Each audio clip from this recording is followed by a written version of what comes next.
Hello everyone, welcome back. आज हम पढ़ने वाले हैं डेली लाइफ में यूज होने वाले दो फ्रेज, और यह बहुत ही इंपॉर्टेंट है। अक्सर हम इनका प्रयोग अपने डेली लाइफ में करते हैं। तो आइए देखते हैं सबसे पहले इसका यूज़ क्या है। जैसे दिया है कि अब पछताने से कोई फ़ायदा नहीं, तो इसमें हम जो फ्रेज करते हैं यह है कि no use of. No use of इसका मतलब होता है कोई फ़ायदा नहीं, यानी कोई फ़ायदा नहीं। इसका स्ट्रक्चर क्या होता है, तो सबसे पहले हम इसके स्ट्रक्चर को देखते हैं। जैसे हम सेंटेंस पहले देख के देखते हैं कि दिया है कि अब पछताने से कोई फ़ायदा नहीं, तो अगर हमको इसका अनुवाद बनाना होगा तो इट का प्रयोग कर देंगे। तो सबसे पहले हम लिखेंगे इट, और इट के तुरंत बाद हम सहायक क्रिया का प्रयोग करेंगे। तो सहायक क्रिया जो होगा, अगर प्रेजेंट में है तो इज का प्रयोग करेंगे, पास्ट में होगा तो वाज का प्रयोग कर देंगे। तो यहाँ तुरंत इज लिख देंगे।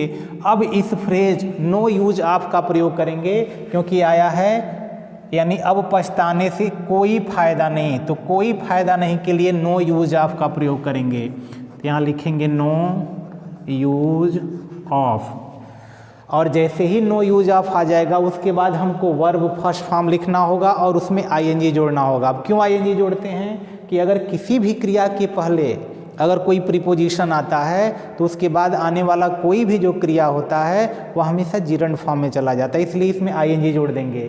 तो इसमें जो वर्ब है पछताना, तो पछताना की अंग्रेजी होती है रिपेंट, तो ये होता है रिपेंट, और उसी में आईएनजी जोड़ देंगे। और उसके बाद दिया है अब के लिए लिख देंगे नाउ, ये हो गया। It is no use of repenting now, अब पछताने से कोई फ़ायदा नहीं, या अब पछताने का कोई फ़ायदा नहीं।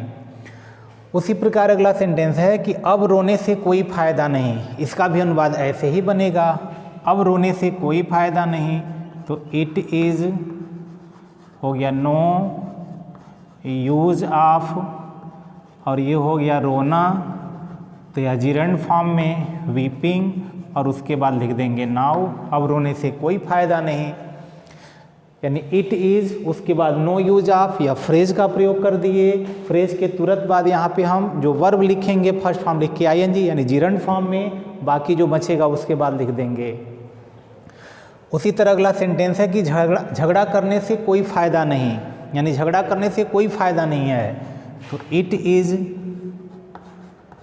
इट इज़ यहाँ लिख देंगे नो यूज ऑफ। अब उसके बाद झगड़ा करना, तो झगड़ा करना की अंग्रेजी होती है क्वेरल, ये हो जाएगा क्वेरलिंग, यानी झगड़ा करने से कोई फ़ायदा नहीं। बाकी कोई शब्द नहीं बचा है कि उसकी अंग्रेजी लिखी जाएगी कि झगड़ा करने से कोई फ़ायदा नहीं। It is no use of quarrelling. उसी तरह अगला सेंटेंस है कि अब वहाँ जाने से कोई फ़ायदा नहीं, अब वहाँ जाने से कोई फ़ायदा नहीं, इसका भी अनुवाद करेंगे तो ये हो जाएगा it is no use of, और उसके बाद वर्ब है जाना, तो गोइंग, और उसके बाद वहाँ जाने से तो देयर, और उसके बाद दिया है अब के लिए नाउ और full stop. It is no use of going there now, अब वहाँ जाने से कोई फ़ायदा नहीं। इसी प्रकार अगला दो सेंटेंस जो दिया हुआ है कि अब पूछने का कोई फ़ायदा नहीं, या अब पूछने से कोई फ़ायदा नहीं, अब दौड़ने का कोई फ़ायदा नहीं, या अब दौड़ने से कोई फ़ायदा नहीं। तो यह जो दो सेंटेंस बचे हुए हैं इनका अनुवाद करके निश्चित रूप से आप यहाँ पे कमेंट बॉक्स में कमेंट करेंगे। अगला यूज देखते हैं।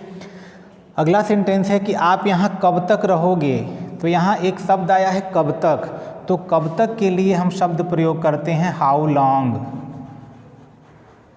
तो हाउ लॉन्ग की हिंदी होती है कब तक। तो यह हमारा जो फ्रेज होता है यह हाउ लॉन्ग है, हाउ लॉन्ग की हिंदी होती है कब तक। तो अगर यह सेंटेंस देखते हैं कि आप यहाँ कब तक रहोगे, तो यह प्रश्न पूछने के लिए प्रयोग हुआ है कि कब तक, प्रश्न पूछा जा रहा है। तो सबसे पहले हम इसका अनुवाद करेंगे, तो यह जो फ्रेज है हाउ लॉन्ग, तो क्वेश्चन वर्ड के रूप में है, इसको लिखेंगे हाउ लॉन्ग। उसके बाद चूँकि यह फ्यूचर इंडेफिनिट में है तो फ्यूचर इंडेफिनिट का जो सहायक क्रिया है उसको लिखेंगे। उसके बाद जो हमारा सब्जेक्ट है आप, तो उसको लिखेंगे। उसके बाद वर्ब है यहाँ रहोगे, रहोगे मतलब रुकोगे, यानी आप यहाँ कब तक रुकोगे, कब तक रहोगे, तो यहाँ रुकोगे या रहोगे के लिए यहाँ लिख देंगे स्टे।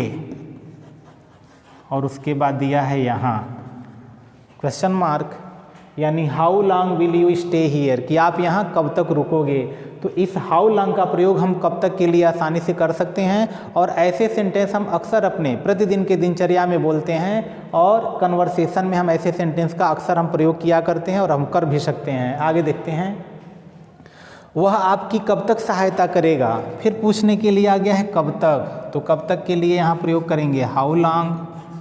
फिर यह सेंटेंस फ्यूचर में है तो सहायक क्रिया विल का प्रयोग कर देंगे, यानी वह आपकी कब तक सहायता करेगा, हाउ लॉन्ग विल। उसके बाद सब्जेक्ट है वह, तो लिखेंगे ही। उसके बाद हमको वर्ब लगाना है, तो वर्ब यहाँ पर है सहायता करना, तो सहायता करना की अंग्रेजी लिख देंगे हेल्प। और उसके बाद जो ऑब्जेक्ट है वह आपकी, आपकी मतलब यू, और question mark. How long will he help you, वह आपकी कब तक मदद करेगा या सहायता करेगा। उसी प्रकार अगला सेंटेंस है कि तुम कब तक सवाल हल करोगे। यहाँ पे भी प्रश्न पूछने के लिए इस जो कब तक का जो फ्रेज है, इस फ्रेज का प्रयोग किया गया है, तो इसके लिए पुनः हम प्रयोग करेंगे कि हाउ लॉन्ग। फिर फ्यूचर में तो विल। सब्जेक्ट है तुम, तो तुम के लिए फिर यहाँ लिख देंगे यू। उसके बाद वर्ब, वर्ब है हल करना, तो हल करना की अंग्रेजी होती है सॉल्व। और क्या हल करोगे, तो यहाँ दे रहा है कि सवाल हल करोगे, तो क्वेश्चन। ये हो गया क्वेश्चन, और क्वेश्चन मार्क लगा देंगे कि how long will you solve question, कि तुम सवाल कब तक हल करोगे। आगे के दो सेंटेंस दिए हैं कि खिलाड़ी कब तक खेलेंगे और वह कब तक टीवी देखेगी। तो यह जो दो सेंटेंस बचे हुए हैं, इन दोनों वाक्यों का अनुवाद करके आप निश्चित रूप से कमेंट बॉक्स में कमेंट करेंगे। आपको यह दोनों फ्रेज कैसा लगा, यह जरूर कमेंट करेंगे। अगर अब तक आपने चैनल को सब्सक्राइब नहीं किया तो सब्सक्राइब भी कर लेंगे। फिर मिलते हैं किसी अन्य वीडियो में, तब तक के लिए गुड बाय।